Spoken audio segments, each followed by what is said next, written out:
आज हमारे सामने दोस्तों मेंस फिजिक डिवीजन भी हो जाती है। प्री जजिंग के अंदर हम लोग देखते हैं फर्स्ट कॉल आउट में कौन कौन से एथलीट्स आते हैं। तो दोस्तों यहाँ पे सेलेक्ट होते हैं कुल मिलाकर के 9 एथलीट्स। मतलब ऐसा होता है, ये मेंस फिजिक में नॉर्मल है, वैसे सुनने में बहुत अजीब लग रहा होगा, पर 9 एथलीट्स सेलेक्ट हुए और इन 9 एथलीट्स के अंदर जेरेमी बोंडिया नहीं थे। इसका मतलब वो कहीं 10th 11th पे आ सकते हैं। यहाँ पर सबसे पहले कोने में खड़े होते हैं कॉरे मोरिस, उनके साथ में एडवन पल्मेरा, फिर आते हैं आंड्रे ड्यू, उनके साथ खड़े हुए हैं ब्रेंडन हेनरिक्सन, बिल्कुल बीचों बीच खड़े होते हैं रायन टेरी, अली बिलाल, फिर उनके बाद एरिन बैंक्स, इसके बाद विटोर चेविस, यस विटोर भी हैं इसमें और बहुत ज़बरदस्त ही दिख रहे थे, कुछ अलग ही लेवल की फुलनेस और डेंसिटी है उनमें, और लास्ट में इमैनुअल हंटर। इतने सारे लोग। अब हम बात करते हैं सबकी फिजिक इसके अंदर दिख कैसे रहती है। सबसे पहले हम लोग चैंपियन से ही बात कर लेते हैं। तो इसके अंदर बहुत सही दिखाई दिए इस बार रायन टेरी। मतलब मुझे लगता है कि रायन पिछले साल से ज़्यादा बेटर आए हैं। सबसे बड़ी बात, रायन की जो टैनिंग है वो बहुत ज़बरदस्त थी। ब्रेंडन हेनरिक्सन की टैनिंग भी हमेशा की तरह अच्छी थी और ब्रेंडन हमेशा पीक करते हैं, बहुत कंसिस्टेंट एथलीट मैं उनको कहता ही हूँ। और अली बिलाल इस बार ऐसा लगा कि थोड़ा सा डाउन थे, बॉडी उस लेवल पे हार्ड नहीं थी जैसे कि हर साल होती है। और इसमें हम लोग सबसे बड़ी वजह लाइटिंग को बता सकते हैं। लाइट इतनी ब्राइट पड़ रही थी ना इन लोगों पे, उस हिसाब से भी रायन टेरी की एकदम परफेक्ट टैनिंग दिख रही थी। मतलब रायन कुछ नेक्स्ट लेवल पे बॉडी रेडी करके आए थे। इस बॉडी में कोई कमी नज़र नहीं आ रही थी और पॉलिश्ड बॉडी सबसे ज़्यादा रायन टेरी की इस बार दिखाई दी।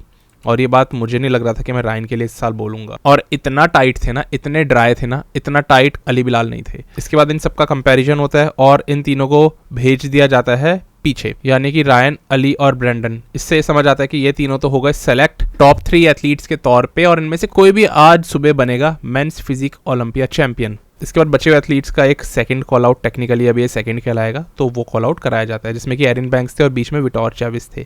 तो कहीं ना कहीं एरिन और विटोर यहाँ पे लड़ाई कर रहे हैं 4th प्लेस के लिए। एडवन पल्मेरा को भी बीच में लाया गया और एडवन भी आ सकते हैं यहाँ पे 4th, क्योंकि एडवन है कंपेटिटिव बॉडी बिल्डर। इस साल ये देखा गया कि इमैनुअल हंटर उतने ज़्यादा शार्प नहीं थे और बहुत ज़्यादा उनको पसीने आ रहे थे। बॉडी सॉफ्ट क्लियरली उनकी दिख रही थी। एरिन बैंक्स के साथ ये देखा गया कि उनकी बॉडी में टैनिंग उतनी ज़्यादा अच्छी नहीं थी, वो पॉलिशिंग की कमी नज़र आ रही थी। बट एरिन ऐसा भी नहीं था कि बहुत कोई इनक्रेडिबल शेप में आए हो, एकदम हार्ड जिस तरह अपडेट्स में दिख रहे थे वैसे स्टेज पे तो नहीं दिख रहे थे। अगर दिख रहे होते ना तो एरिन यहाँ पर ब्रेंडन को रिप्लेस करके 3rd नंबर पे आ जाते। अब मुझे लगता है मैंने गलत ही प्रिडिक्ट कर दिया। ब्रेंडन हमेशा ही ऊपर रहते हैं एरिन से और एरिन पीक नहीं कर पाते ओलंपिया में, बस वो 2022 था। लेकिन अब फिर से ब्रेंडन ने अपनी वापस से एक वो कंसिस्टेंसी का गेम खेल के एरिन को पीछे करना शुरू कर दिया है। इनके साथ में यहाँ पर खड़े होते हैं आंड्रे ड्यू और आंड्रे अच्छे दिख रहे थे। मतलब आंड्रे और रिब्ड डेफिनेटली दिख सकते थे। अगर और ज़्यादा ड्राई और रिब्ड होते ना तो आंड्रे सेंटर में होते, क्योंकि आंड्रे पे साइज़ अच्छा है, बॉडी वही है कि इनकी पानी पकड़ रही थी, तो वो चीज़ प्रॉब्लम दे देती है एथलीट्स का। कई बार इस चीज़ में बस नहीं चलता और ओलंपिया में ये सारी चीज़ें होती है। और एडवन एज यूजुअल अच्छे दिखाई दे रहे थे, तो एडवन पल्मेरा है ज़्यादा कंसिस्टेंट एथलीट। इसके बाद दोस्तों अगला कॉल आउट आता है जिसमें कि सेलेक्ट होते हैं जेरेमी बोंडिया। और जेरेमी के साथ खड़ा होना ही कई सारे एथलीट्स का एक तो ड्रीम होता है। दूसरे एथलीट्स जो थे ना वो गले भी मिल रहे थे जेरेमी से आकर के। जेरेमी है ही एक ऐसी पर्सनैलिटी।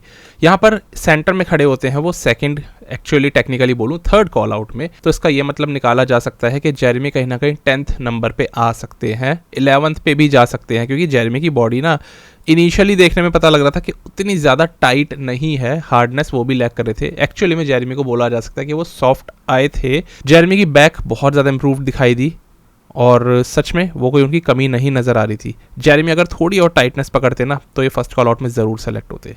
बस यही था कि बॉडी हल्की सी वाटरी नहीं किया गई। देखो दूसरे एथलीट्स कैसे दिख रहे हैं और जेरेमी आपको किस तरीके से दिख रहे हैं, तो इनके एब्स, ऑब्लिक्स सब वॉश्ड आउट दिखेंगे। वाटर मैनिपुलेशंस ठीक से नहीं हुए और जेरेमी के साथ ये प्रॉब्लम है 2018 के बाद से। इसके बाद ये कॉल आउट्स चलते रहे और सबसे लास्ट कॉल आउट में उसमें भी कोने में मनोज पाटिल आकर के खड़े होते हैं और ये क्लियरली देखा जा सकता है कि मनोज की बॉडी पीक नहीं हो पाई, वो भी ऑफ आ गए स्टेज पे। और ये सबसे बड़ी एक एथलीट के लिए दिक्कत हो जाती है कि वो ऑफ आ रहा है। और जबकि मनोज की शेप क्या लेवल पे थी, मनोज किस लेवल पे चल रहे थे ना, मैंने उनको वैसे टॉप 10 के बाहर ही प्रिडिक्ट करा था, लेकिन बहुत अच्छी शेप के साथ, मैंने बहुत इंक्रेडिबल शेप के साथ ये बोला था कि वो कहीं ना कहीं 11th 12th पे भी आ सकते हैं। बट मनोज एक्चुअली में ऑफ आ गए इस बार। इसमें कोई एथलीट कुछ कर नहीं सकता है, बस अगली बार और इम्प्रूवमेंट और अपनी गलतियों से अभी से सीख करके अगली बार उन गलतियों को ना दोहराया जाए, ये ज़रूर हो सकता है। और आई होप मनोज इस चीज़ पर ज़रूर से काम करेंगे। ये एक थोड़ी सी अनफॉर्चुनेट चीज़ थी, लेकिन सबसे बड़ी बात यह कि मनोज मनोज चढ़े तो सही ओलंपिया की स्टेज पे, हमारे 2 इंडियन एथलीट्स आज हमने एक साथ ओलंपिया की स्टेज पे देखे, ये बहुत बड़ी बात होती है। बाकी कई लोग कह रहे हैं जजेस ने उनको नोटिस नहीं करा इसलिए कोने में डाल दिया, नहीं, बॉडी एक्चुअली में दिख रहा है कि पीक नहीं हुई है, तो वो चीज़ें जजेस भी देख लेते हैं। इतने सारे एथलीट्स हैं, वैसे तो 60 से 70 एथलीट्स कम्पीट करते हैं, तो इसमें कई बार एथलीट्स चूक भी जाते हैं, बट यहाँ पे दिख रहा था कि मनोज की बॉडी उस तरीके से नहीं आ पाई। खैर कोई बात नहीं, गेम है, अगली बार और तगड़ा करेंगे, यही सोच करके एथलीट, और सबसे बड़ी बात है ओलंपिया खेल करके एथलीट इंडिया वापस आएगा, ये एक नया ही एक्सपीरियंस है, कुछ सीखने को ही मिला होगा इन्हें, बल्कि बहुत कुछ। आखिरी कॉल आउट से पहले का एक सेकंड लास्ट कॉल आउट जो होता है वो वापस से आता है और जेरेमी बुंडिया उसके अंदर फिर से आते हैं। और यहाँ पर हम ये देख सकते हैं कि जेरेमी का कंपैरिजन एडवन से करवाया जा रहा है, जबकि एडवन सेकंड कॉल आउट के एथलीट थे, जेरेमी तो थर्ड कॉल आउट में पहुंच चुके थे। अब वो वापस आए हैं जेरेमी वहाँ से, और यहाँ पे सेकंड कॉल आउट के एथलीट्स के बीच में खड़े हो रहे हैं, जिसमें कि विटोर चैवेस है, एडवन है, कॉरे मोरिस है, इवन आंड्रे ड्यू है, यानी जेरेमी प्रोग्रेस कर गए, जेरेमी की बॉडी बेटर लगी जजेस को इस फाइनल कॉल आउट तक आते आते। अब ये वाला कॉल आउट जो है वो चौथी प्लेसिंग से चुनाव करेगा एथलीट्स का, और 11वीं प्लेसिंग तक एथलीट्स इस कॉल आउट के अंदर दिखाई दे रहे हैं। एडवन और विटोर तो सेंटर में है, ये तो हमें क्लियर है, ये दोनों चौथी प्लेसिंग के लिए लड़ रहे हैं, कोई एक 5th पे जाएगा, और उस हिसाब से जेरेमी यहाँ पर 6th पे आ सकते हैं, आंड्रे ड्यू भी आ सकते हैं, और मुझे लगता है वो कहीं ना कहीं 6th 7th पे आएंगे। बाद में देखा गया जेरेमी थोड़े से और कोने में पुश करा दिए गए, यानी कि अब वो 8th या 9th प्लेसिंग के लिए कहीं ना कहीं लड़ रहे हैं। और ये पूरा कॉल आउट चला, इसके अंदर विटोर चैवेस बहुत ज़बरदस्त दिखे, लेकिन उसके बाद फिर जजेस ने एक और काम कर दिया, जेरेमी को दोबारा ले आए थोड़ा सा सेंटर में, विटोर को कोने में कर दिया, यानी अब जेरेमी को एडवन पल्मेरा से कंपेयर दोबारा करवाया गया। और अब जेरेमी भी लाइक अब मुझे अपना स्पेस चाहिए, अब मैं आया हूँ बीच में, आसपास के एथलीट्स थोड़े से दूर दूर हो जाओ, तो पूरा अपना स्पेस ले रहे हैं अच्छे से खुद को प्रेजेंट करने के लिए। यानी कि एडवन 4th पे है, ये बात अब यहाँ से क्लियर होती है, और जेरेमी कहीं 6th 7th पे वहीं पर ही जहाँ पर हम सोच रहे हैं वहाँ पे आएंगे। तो ये प्लेसिंग्स इधर उधर ही रहेंगी, कहीं पे भी आ सकती है, कल पता लगेगा। ये होता है दोस्तों सेकेंड लास्ट कॉल आउट खत्म, और अब हमारा लास्ट कॉल आउट आता है, यानी कि फाइनल कॉल आउट। और यहाँ पे आते हैं दोस्तों चारों एथलीट्स जिनसे उम्मीद थी कि टॉप 4 में यही आएंगे। अली बिलाल थोड़ी कम पॉलिशिंग और टैनिंग के साथ आए हुए एरिन बैंक्स, उसके बाद एकदम पॉलिश्ड ज़बरदस्त दिखने वाले ब्रेंडन हेनरिक्सन और रायन टेरी। तो ये कॉल आउट चलता है इन सारे एथलीट्स का, जिसके अंदर की सेंटर में अली बिलाल और रायन टेरी ही खड़े रहते हैं, और उसके बाद इन दोनों को स्विच करवाया जाता है। तो फिर से जजेस दोनों रायन और अली को अच्छे से देखते हैं, और सारे पोजेस फ्रंट और बैक के अगर हम देखें तो मुझे ना इस बार रायन टेरी बहुत ज़्यादा इंप्रेसिव लग रहे हैं, मैं सच बता रहा हूँ। ये पीक प्रॉपर होकर आए हैं, हार्ड एकदम तगड़े तरीके से होकर के आए हैं। कहीं ना कहीं अली ने भी अपनी पीक मिस करी है, ये वो अली बिल्कुल नहीं है जो हमने आर्नोल्ड क्लासिक में देखे थे। मतलब मैं कहता हूँ लाइटिंग चाहे कितनी भी ख़राब हो, अली बिलाल ख़राब आ ही नहीं सकते अगर वो सही से पीक होकर आ जाए, अगर वो आर्नोल्ड वाली फिजिक दिखा जाए। क्योंकि आप देखो ना, रायन टेरी कितने अच्छे दिख रहे हैं अभी भी इस खराब लाइटिंग में, ब्रेंडन हेनरिक्सन कितने अच्छे दिख रहे हैं। तो कहीं ना कहीं अली की पॉलिश भी कम थी इनसे, और अली की बॉडी में एक वो ग्रेननेस भी कम थी, इस वजह से हो सकता है रायन टेरी अपना 3rd टाइटल ले जाए। ये मैं प्रिडिक्शन नहीं कर रहा हूँ, लेकिन इस चीज़ के आसार दिख रहे हैं। रायन के मुंह पे काफ़ी ज़्यादा एक कॉन्फिडेंस था, ब्रेंडन के ऊपर अच्छा कॉन्फिडेंस था, बट अली तो ऐसे उछले आखिर में जैसे कि जीत उन्हीं को मिल गई हो। बट स्टिल कमराडरी हम देख सकते हैं, और अली यहाँ पे बात करने की कोशिश कर रहे हैं रायन टेरी से। अली ना वैसे हर चीज़ में अच्छे हैं, बात भी करते हैं सब चीज़ें, बस प्रेस कॉन्फ्रेंस वाली चीज़ से सारे एथलीट्स इनसे थोड़ा सा नाराज़ हो गए थे।